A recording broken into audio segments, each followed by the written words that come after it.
السلام علیکم ورحمۃ اللہ وبرکاتہ۔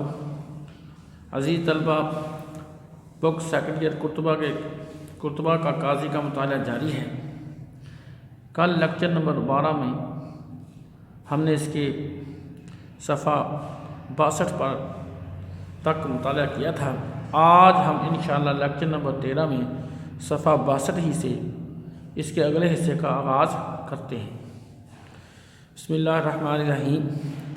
عزیز طلبہ، کل ہم پہنچے تھے کہ قاضی کھڑکی سے دروازے کی طرف بڑھتا ہے اور پھر دروازہ کھولتا ہے۔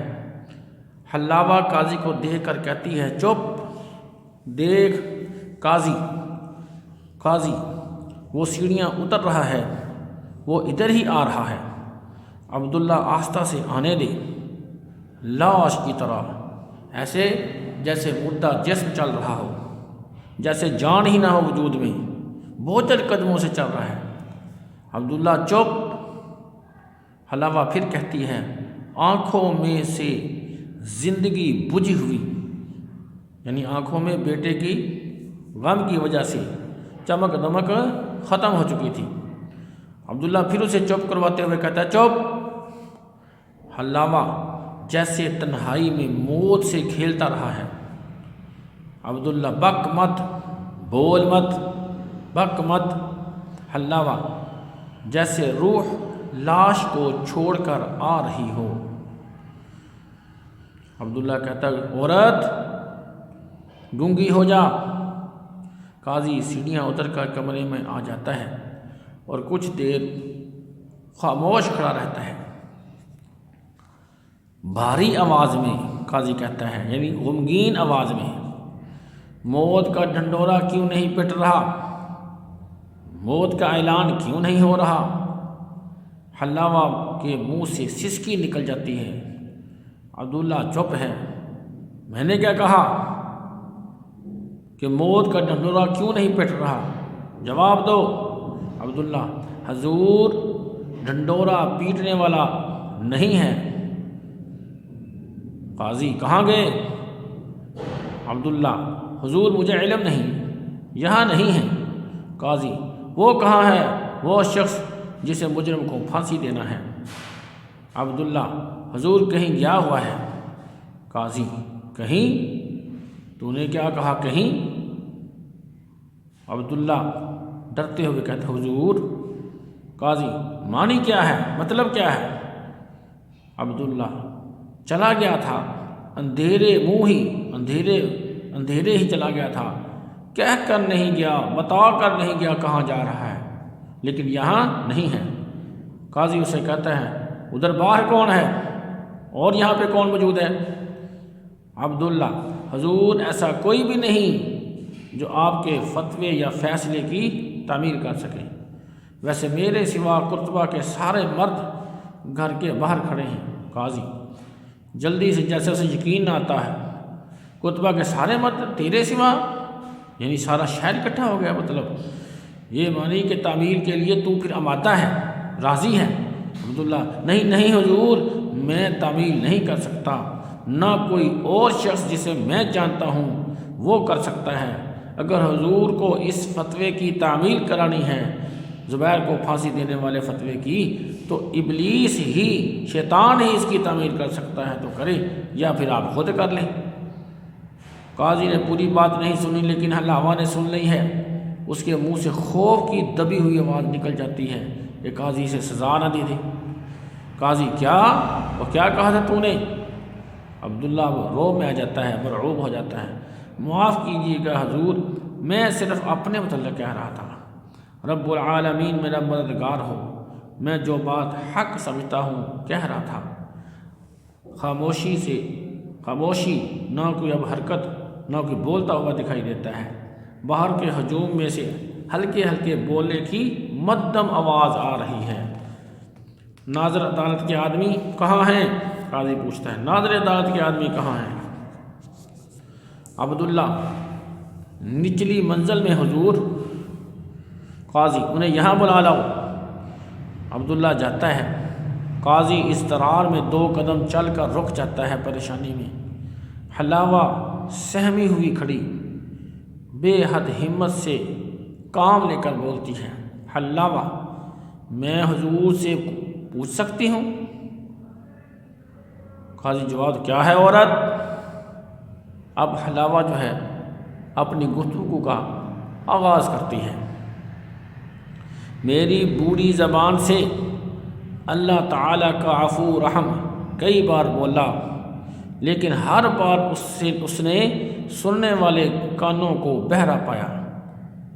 یعنی کئی دفعہ میں رحم کی اپیل کر چکی ہوں، لیکن کوئی جواب مثبت جو ہے وہ نہ آیا۔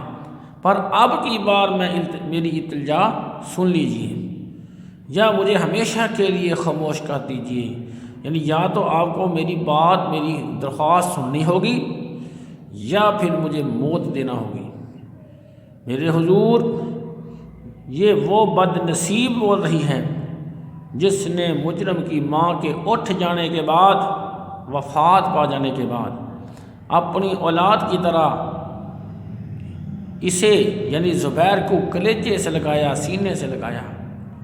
میرے حضور، خود آپ نے اسے مجھے دے ڈالا تھا تاکہ اس کی پرورش کی جائے۔ میں تھی جس نے اسے زندگی دی اور توانائی بخشی، یعنی طاقت دی کہ وہ بڑھ کر جوان ہو کر مرد بن جائے، جوان ہو جائے۔ میرے حضور، کیا آپ ہی مجھ سے وہ زندگی چھین لیں گے، اسے جسے تب میں نے زندگی بخشی تھی؟ اب تو وہ جوان ہے، آپ کا گوشت اور خون ہے، اسے زندہ نہیں رہنا تھا تو یہ سب میں نے کیوں کیا تھا؟ پیار سننے والا باپ ہے، اور بھی کوئی نہیں، غیر بھی نہیں، تو پروردگار اولاد کے لیے التجا میں کیوں کر رہی ہوں؟ کیا باپ کا کوئی فرض نہیں، باپ کا حق نہیں کہ اپنے بیٹے کی زندگی کی فکر کرے؟ وہ آپ کا ہے، میرا نہیں۔ اسے آپ نے پیدا کیا، میں نے نہیں۔ ایک اور عورت اسے جننے میں اس جہاں سے گزر گئی تھی، موت کے منہ میں چلی گئی تھی، دوران زندگی فوت ہو گئی تھی۔ قاضی، بس اور کچھ نہیں، تجھے جو کچھ کہنا تھا تو کہہ چکی، میں بہرا نہیں ہوں، میرے کان کام کرتے ہیں، سنتا ہوں۔ حلاوہ پھر بولنا چاہتی ہے، یہاں سے چلی جا عورت، مجھے اکیلا چھوڑ دے۔ بہت اچھا حضور، بہت اچھا۔ سسکیاں روکتی ہوئی چلی جاتی ہے۔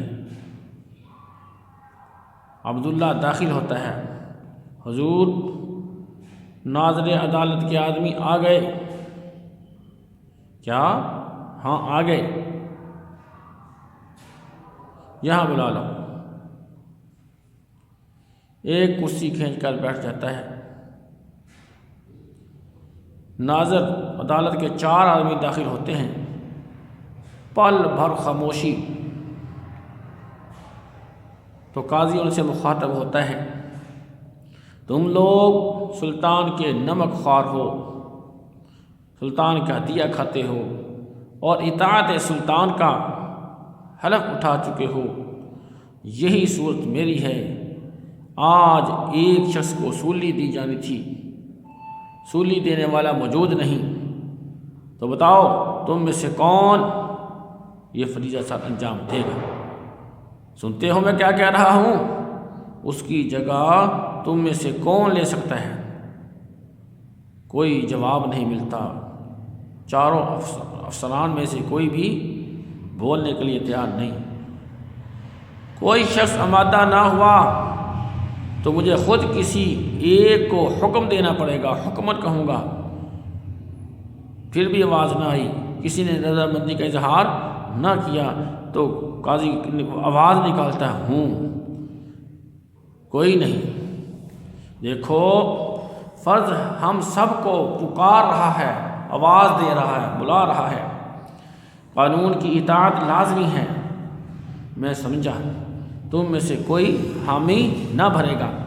بہت اچھا، قرآن اندازی سے کام لے لیا جائے۔ نہیں حضور والا، معاف کیجئے گا، ان میں سے کوئی بھی قرآن اندازی نہیں چاہتا، ایک بھی نہیں، میں سب کی طرف سے بول رہا ہوں۔ قاضی: میں تم سب کو حکم دیتا ہوں۔ افسر: حضور اللہ تعالیٰ مجھے توفیق دے کہ آپ کے فرزند بیٹے کو سولی پر چڑھانے سے پہلے میں خود سولی پر چڑھ جاؤں۔ قاضی: تمہیں اس بات کا خیال نہیں کرنا چاہیے کہ مجرم میرا فرزند ہے، بیٹا ہے، بس یہی سمجھنا ہے کہ ایک شخص نے قتل کیا ہے، خون کیا ہے، اور اس کی سزا میں اسے سولی ملنا لازمی ہے۔ افسر: حضور جس شخص نے اسے مجرم قرار دیا ہے یا سزا دی ہے تو اس کے قتل کا فتویٰ لکھا ہے، یہ کام وہ خود کر سکتا ہے تو کرے، ہم زبیر کو قصوروار خیال نہیں کرتے۔ قاضی کرسی ہٹا کر اٹھتا ہے اور آہستہ آہستہ دریچے کے قریب جاتا ہے، اس کے پٹ کھول دیتا ہے۔ پٹ کے کھلنے پر ہجوم کی آوازوں کی بن بناہٹ، یعنی ہلکی ہلکی مدھم آواز سنائی دیتی ہے، جو قاضی کا چہرہ دیکھتے ہی بند ہو جاتی ہے۔ عزیز طلبہ، آج کے لیے اتنا ہی کافی۔ اب کچھ جملے پڑھتے ہیں تو بقیہ سبق انشاءاللہ تعالی الرحمن کل لیکچر نمبر 14 میں پڑھیں گے۔ تو آج جملوں کا آغاز کرتے ہیں۔ وہم کا دارو لقمان کے پاس بھی نہیں ہے۔ عزیز طلبہ، دارو دوا دونوں مؤنث ہیں۔ وہم کی دارو حکیم لقمان کے پاس بھی نہیں۔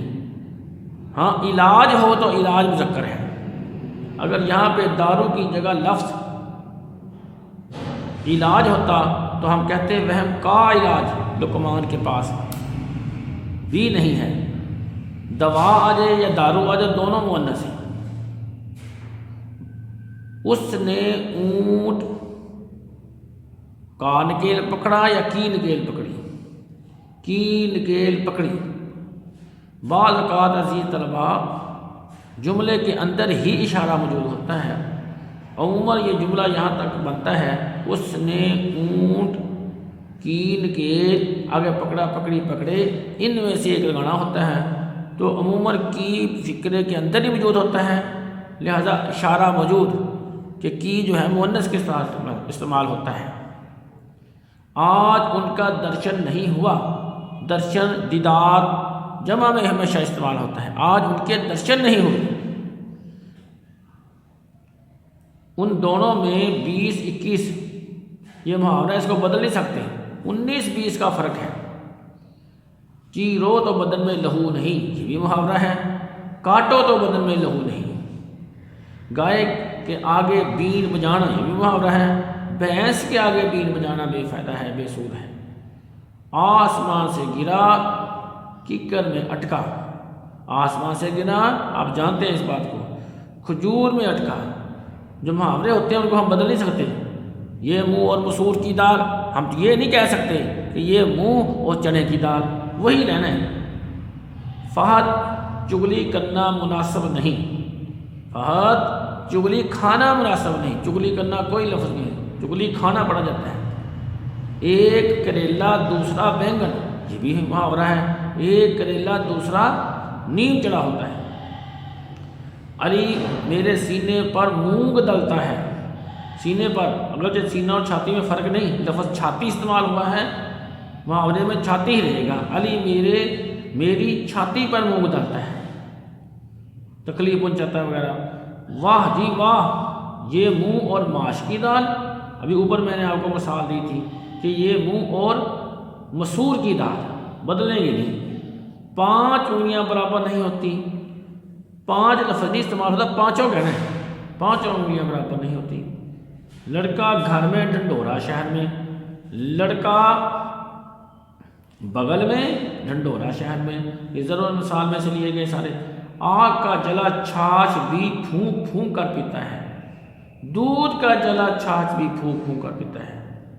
ان سے ایک دفعہ کسی جگہ سے نقصان ہو جائے تو پھر وہ قدم پھونک پھونک کر احتیاط کے ساتھ رکھتے ہیں۔ پانی دیکھو، پانی کی ڈھال دیکھو، تیل دیکھو، تیل کی ڈھال دیکھو۔ آپ کا کہنا سر ماتھے پر، آپ کا کہنا سر آنکھوں پر۔ اس نے لاہور جانا ہے، اس سے لاہور جانا ہے۔ کیا آپ چائے پیو گے؟ جب لفظ آپ آ جائے تو ادب کے لیے جمع سمجھا جائے گا، کیا آپ چائے پئیں گے؟ اگر لفظ آپ کی جگہ پہ یہاں پہ لفظ تم یا تو ہوتا، کیا تم چائے پیو گے؟ کیا تو چائے پیے گا؟ پھر وہاں جانا تھا۔ جب آپ آ گیا تو پھر ادب کے لیے جمع، کیا آپ چائے پئیں گے؟ محنت کی عظمت کے اوپر مضمون لکھو، کے اوپر کہنے کی ضرورت نہیں، محنت کی عظمت پر مضمون لکھیے یا محنت کی عظمت پر مضمون لکھیے۔ عمران دن بدن ترقی کر رہا ہے، دن بدن لفظ نہیں، روز بروز ترقی کر رہا ہے۔ ذیشان بے ناغہ کالی جاتا ہے، غلط، ذیشان بلا ناغہ کالی جاتا ہے۔ مزمل اور مکرم اور طاہر بیمار ہے، مزمل، مکرم اور طاہر بیمار ہیں۔ یہ اپنے اصول رموز اقام میں پڑھا سکتا میں کہ ایک لفظ کے بعد کوما آتا ہے، آخری کے بعد دو جو ان کے درمیان میں اور آتا ہے۔ وہ راتوں راتوں گھر پہنچ گئی، وہ راتوں رات گھر پہنچ گئی۔ برائے مہربانی معاف فرمائیں، مکان برائے فروخت، پھر تو ٹھیک ہے۔ مہربانی کے ساتھ لفظ براہ ہے کے ساتھ براہ مہربانی معاف فرمائیں تو براہ ہوتا ہے، برائے نہیں ہوتا۔ عزیز طلبہ، آج کا لیکچر ہمارا ختم ہوا۔ انشاءاللہ تعالی الرحمن کل اگلے لیکچر میں دوبارہ حاضر ہوں گے۔ امید ہے آپ خیریت سے ہوں گے۔ السلام علیکم ورحمۃ اللہ وبرکاتہ۔